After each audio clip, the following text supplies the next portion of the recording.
সুখ আর শান্তি দুইটার ডেফিনেশন দুই রকম আমার কাছে।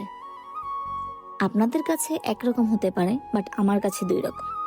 সুখ কম বেশি সবার কাছেই থাকে, সবার ঘরেই থাকে, বাট শান্তি সবার কাছে থাকে না। এটা খুবই মূল্যবান। শান্তি মানে মানসিক শান্তি, শান্তি মানে শারীরিক মানসিক সব কিছুই। এটা ডেফিনেশন আলাদা, শান্তির ডেফিনেশন আলাদা, আর সুখের ডেফিনেশন আলাদা। শান্তি আল্লাহ প্রদত্ত, এটা অনেক আপেক্ষিক একটা বিষয়। আর সুখ ওইরকম না, সুখ সবার ঘরেই থাকে, শান্তি সবার ঘরে থাকে না।